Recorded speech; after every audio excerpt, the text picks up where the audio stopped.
In this lecture also we are going to discuss semantics, and this is the second part of a series of lectures on semantics.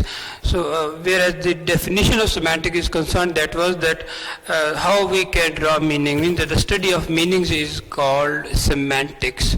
And beside that study of meanings, and beside coming to know that there are two types of meanings, one are conceptual meaning, then associative meanings, and then there are lexical relations which help us in drawing meaning. So in this part we are going to discuss semantic roles. Semantic roles mean that one thing is clear, that words are always the containers of meanings, but words are not always the containers of meanings.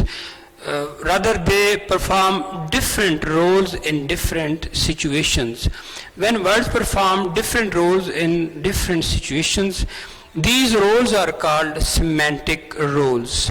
And roles mean that how a word is used in the context, because when context changes, the meaning of a word change.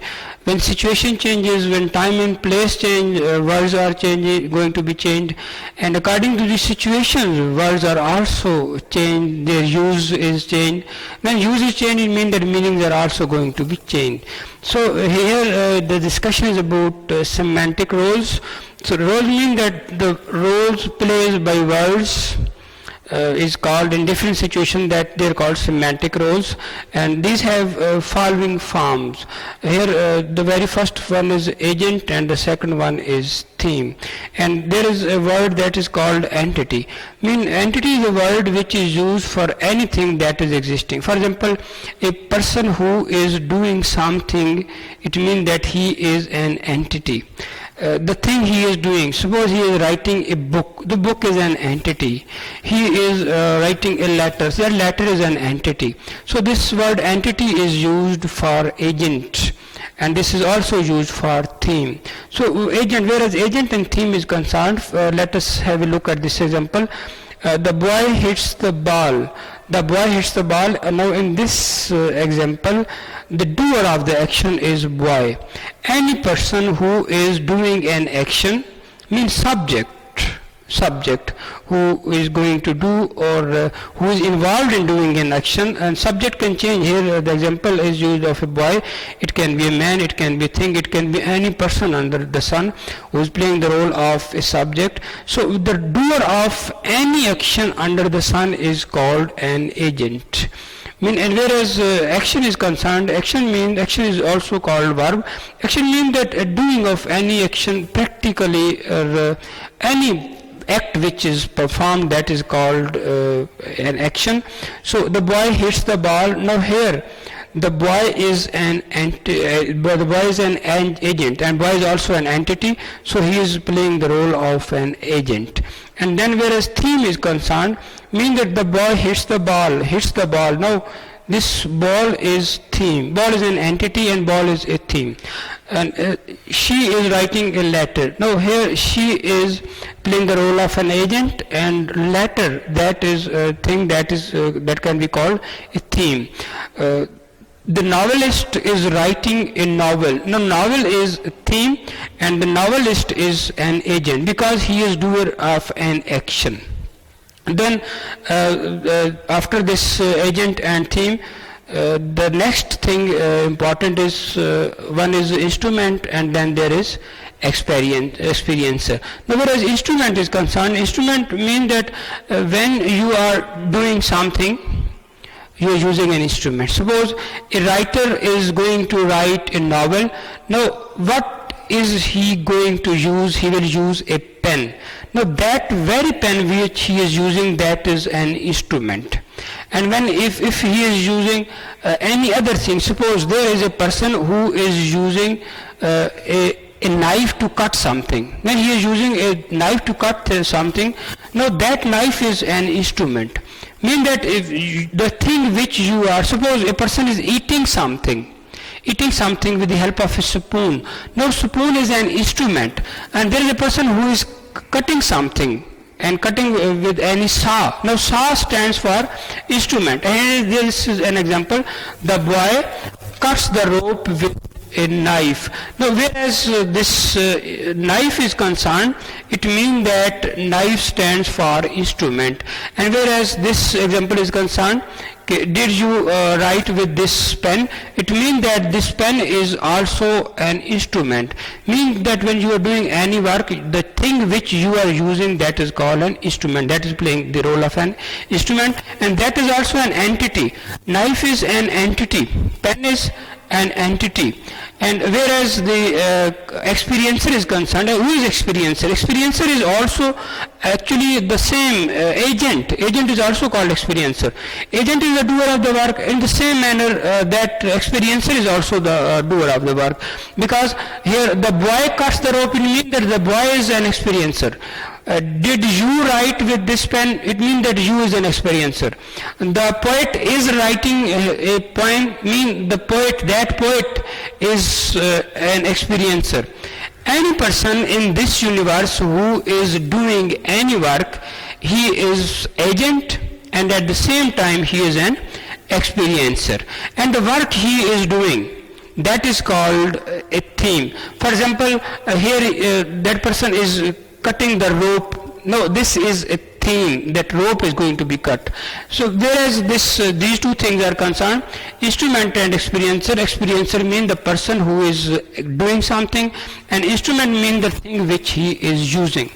And then there is a thing which is called location, and second thing is called goal, and third is called source. Now, whereas location is concerned with reference to semantics, means when we say the teacher is in the classroom, no, in the classroom, no, this is location.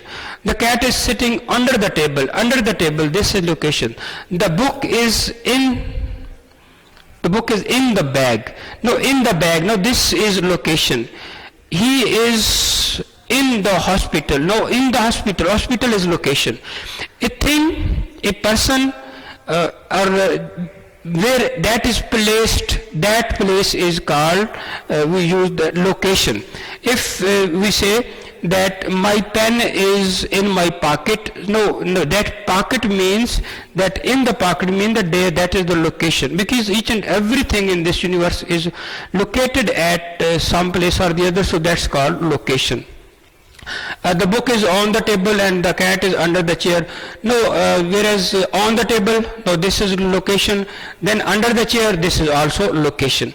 Then there are two more words with reference to semantic roles: goal and source. Goal and source. So there is written an example. He went to China from England. No, he is moving from England to China. He is going to leave one place and he is going to enter into any other place. He is going to move from one place to the other. A place from where a person moves is called a source. A place from where a person moves is called a source.